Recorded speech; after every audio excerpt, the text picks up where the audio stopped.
Episode की शुरुआत में एक लड़की दिखाई जाती है जो कि बोलती है कि मैं अपने बचपन के दोस्त से मिलने जा रही हूँ। ओयामा टाकरू वो एक लड़का है जो मुझसे 1 साल छोटा है और मेरा बहुत अच्छा दोस्त भी है। हम एक साथ डोजो में ट्रेनिंग करते थे। हालांकि एक दिन उसने बोर्डिंग स्कूल में एडमिशन ले लिया और 3 साल तक मुझे उससे मिलने और उसे कॉल करने का मौका भी नहीं मिला। मेरा नाम है अमाया हारुका। मैं टेनबी अकेडमी में एक second year high school student और स्टूडेंट काउंसिल की वाइस प्रेसिडेंट हूँ। मैं देखना चाहती हूँ कि अब टाकेरू कैसे लड़का बन गया होगा। क्या उसकी हाइट लंबी हो गई होगी, क्या वो अपनी पढ़ाई ठीक से कर रहा होगा। और ये बोलकर वो टाकेरू के घर के बाहर आ जाती है। वो टाकेरू को आवाज़ भी लगाती है और बोलते है कि क्या तुम यहाँ हो। टाकुरे ने कपड़े नहीं पहन रखे होते हैं, इसलिए वो अपने कपड़े पहन रहा होता है और बोलता है कि एक सेकेंड रुको। हारुका बोलती है कि तुम क्या कर रहे हो और अंदर जाके देख लेती है। टाकेरू कपड़े पहन रहा होता है, शर्म की मारी डब्बों के पीछे छुप जाता है, लेकिन उसका पैर फिसल जाता है और वो हारुका के ऊपर गिर जाता है। टाकेरू हारुका से पूछता है कि क्या तुम ठीक हो। हारुका बोलती है कि हाँ मैं ठीक हूँ, बहुत वक्त हो गया हम दोनों को मिले हुए। लेकिन वो देखती है कि टाकेरू को हाथ गलत जगह पर होता है, तो टाकेरू अपना हाथ हटा लेता है और बोलता है कि मुझे माफ़ कर देना, मेरा हाथ फिसल गया। हारुका बोलती है कि तुम्हारा हाथ फिसल गया और उसको पीछे धक्का देकर बोलती है कि जल्दी से अपनी पैंट पहनो। टाकेरू बोलता है कि मुझे माफ़ कर देना। हारुका बोलती है कि आखिरकार हम 3 साल बाद मिल रहे हैं, सच में तुम नहीं सुधर सकते। टाकेरू बोलता है कि अच्छा वैसे तुम बहुत ज़्यादा खूबसूरत हो चुकी हो। हारुका शर्माकर बोलती है बेवकूफ़। अब वो दोनों स्कूल की तरफ जा रहे होते तो हारुका टाकेरू से पूछती है कि तुमने टेनबी अकेडमी को ही क्यों चुना। तो टाकेरू से बताता है कि इसमें एडमिशन लेने के लिए कोई एग्ज़ाम या इंटरव्यू देने की ज़रूरत नहीं पड़ती और सबसे ज़रूरी बात, पहले ये पूरा गर्ल्स का स्कूल था लेकिन इस साल से कोएड स्कूल बन चुका है। अगर आप लोगों को कोएड स्कूल नहीं पता क्या होता है, ये वो स्कूल होते हैं जिसमें लड़का और लड़की दोनों साथ में पढ़ते हैं।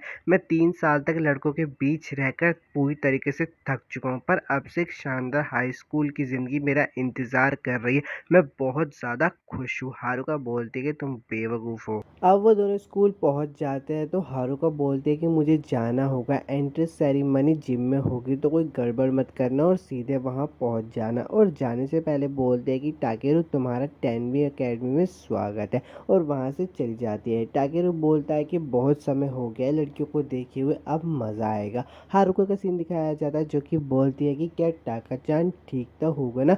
टाकेरू बोलता है कि मैं खो गया हूँ, लड़कियों का पीछा करते हुए मैं इस अजीब सी जगह पर पहुंच गया हूँ। टाकेरू देखता है कि दो लड़कियां आपस में लड़ रही होती है और उन्हें देखकर बोलता है कि क्या मैं सपना देख रहा हूँ, अभी यहाँ पे क्या हुआ था। उन दोनों लड़कियों में से सफ़ेद बाल वाली लड़की बोलती है कि अगर मैं जीती तो तुम मुझे वो दे दोगे, और लाल बाल वाली लड़की बोलते है कि अगर मैं जीती तो तुम मुझे उसके बारे में परेशान करना बंद कर दोगे। और वापिस से उन दोनों के बीच में लड़ाई शुरू हो जाती है। दूर से वो जो भी ये सब देख रही होती है तो उसका स्पिरिट बोलती है कि क्या ये सब ठीक है ऐसी लड़ाई होने देना। तो ओजू बोलती है कि इसमें गलत ही क्या है। उनकी फाइट के पीछे का मामूली कारण जानने के बाद ये बहुत इंटरेस्टिंग है। तभी टाकेरू ओजू को बोलता है कि सुनो। ओजू बोलती है कि क्या हुआ, तुम्हें क्या चाहिए। टाकेरू से बताता है कि तुम पूरी तरीके से दिखाई दे रही हो। तो ओजू बोलती है कि ये क्या मजाक कर रहा है, क्या ये इसी ज़माने का है ना। बाद में उसको समझ आ जाता है कि वो किस चीज़ की बात कर रहा है। वो दोनों लड़की लड़ाई कर रही होती है और उनका वार आके सीधा ओजू को लगता है, जिससे वो पेड़ के नीचे से सीधा टाकेरू के ऊपर गिर जाती है और उन दोनों की किस हो जाती है। टाकेरू बोलता है कि मुझे माफ़ कर दो और देखकर बोलता है कि सफ़ेद आसमान। तो ओजू बोलती है कि ठीक है, मुझे तुम्हें उसी सफ़ेद आसमान में पहुंचाने। टाकेरू बोलता है कि मुझे माफ़ कर दो, मैंने कोई सफ़ेद पैंटीज जैसा कुछ नहीं देखा। ओजू उसे मारने वाली होती है लेकिन तभी वो देखती है कि टाकेरू की छाती पे एक ब्लू कलर का निशान आ जाता है, जिसकी वजह से वो उसे नहीं मारती है। टाकेरू उठता है और बोलता है कि मुझे भी जाना होगा जिम पे, और वहाँ से चला जाता है।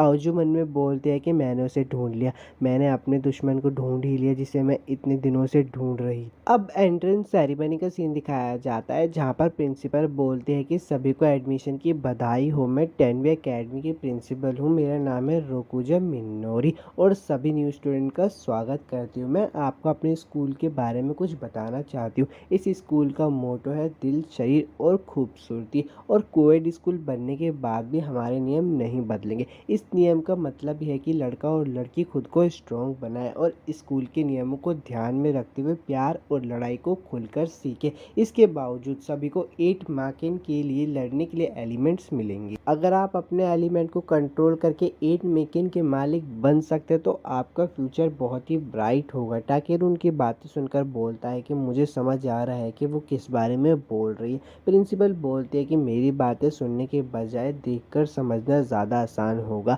और गारेट और आजुकी का नाम लेती है। लेकिन गारेट बोलती है कि प्रिंसिपल, मेरी और आजुकी सान की लड़ाई पहले ही हो चुकी है। और आजुकी बोलती है कि मैं जीत गई थी। स्टूडेंट काउंसिल बोलती है कि अब हमें क्या करना चाहिए। तभी वहाँ पे हिनेगामी आ जाती है और बोलती है कि मैं इस लड़ाई को अंजाम दूंगी और मेरा ओपोनेंट होगा टाकेरू। ये बात सुनकर हारुका हिनेगामी को बोलती है कि वो अभी एक नया स्टूडेंट है, उसके लिए बहुत ज़्यादा खतरनाक होगा। लेकिन हिनेगामी तो उसकी बात सुनती नहीं है। इसलिए हारुका प्रिंसिपल को भी बोलती है कि पहले दिन उसको ओपोनेंट चुनना बहुत ही खतरनाक होगा। लेकिन प्रिंसिपल तो कोई बात मानती ही नहीं है और बोलती है कि मिस्टर स्टूडेंट, जल्दी से आ जाओ और खुद को तैयार कर लो।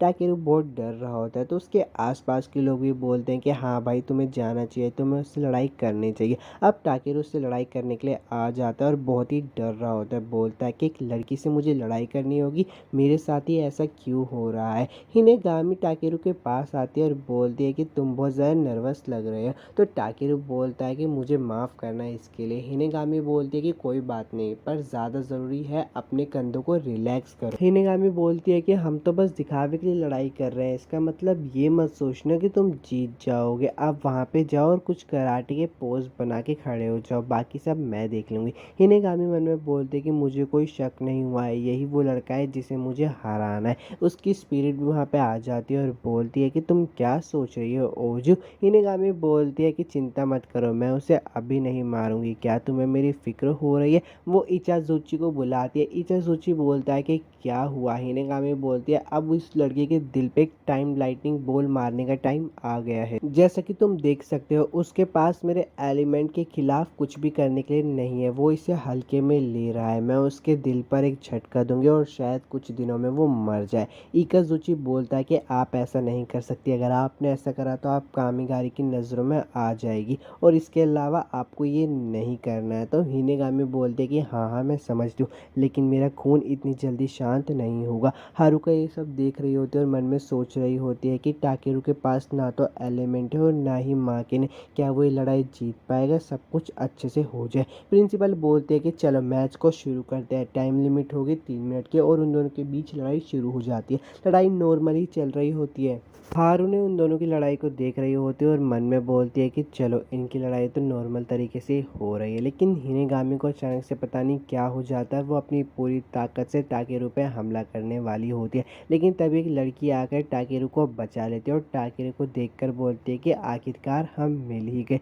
टाकेरू उस लड़की से बोलता है कि तुम ठीक तो हो ना। लेकिन वो लड़की टाकेरू को गले लगा लेती है और बोलती है कि आपसे मिलकर मुझे बहुत खुशी हुई। टाकेरू बोलता है कि मैं तुमसे कुछ पूछना चाहता हूँ, तुम्हें मेरा नाम कैसे पता। तो वो लड़की बोलती है कि आपकी खुशबू बहुत ज़्यादा अच्छी है। हारून उसके पास आकर बोलती है कि अपने से दूसरों को गले लगाना मना है और मुझे ये बताओ तुम इसे कैसे जानती हो और तुम हो कौन। वो लड़की बोलती है कि मैं खुद को इंट्रोड्यूस करना तो भूल ही गई, मेरा नाम है कुशिया इनाहो। इनाहो बोलती है कि अब से मैं यही रहूंगी टाकुरे सामो को प्रोटेक्ट करने के लिए उनकी फियोंसे होने के नाते। हारुका ये बात सुन के बहुत गुस्सा हो जाती है और उन लोगों के बीच में लड़ाई होने लगती है। अब शाम का सीन दिखाया जाता है जहाँ पे हारुका टाकेरू के रूम के पास आकर बोलते हैं कि मुझे तुमसे कुछ बात करनी। लेकिन टाकेरू बोलता है कि रुको एक सेकंड और वो ज़बरदस्ती उसके रूम में घुस जाती है। घुसने के बाद वो बहुत ज़्यादा हैरान हो जाते हैं क्योंकि वहाँ पे इनाहो भी होती है। हारुका बोलती है कि तुम इसके रूम में क्या कर रही हो। तो इनाहो बोलती है प्रिंसिपल ने कहा इसकी फियोंसे होने के नाते हमारा साथ में रहना गलत नहीं होगा।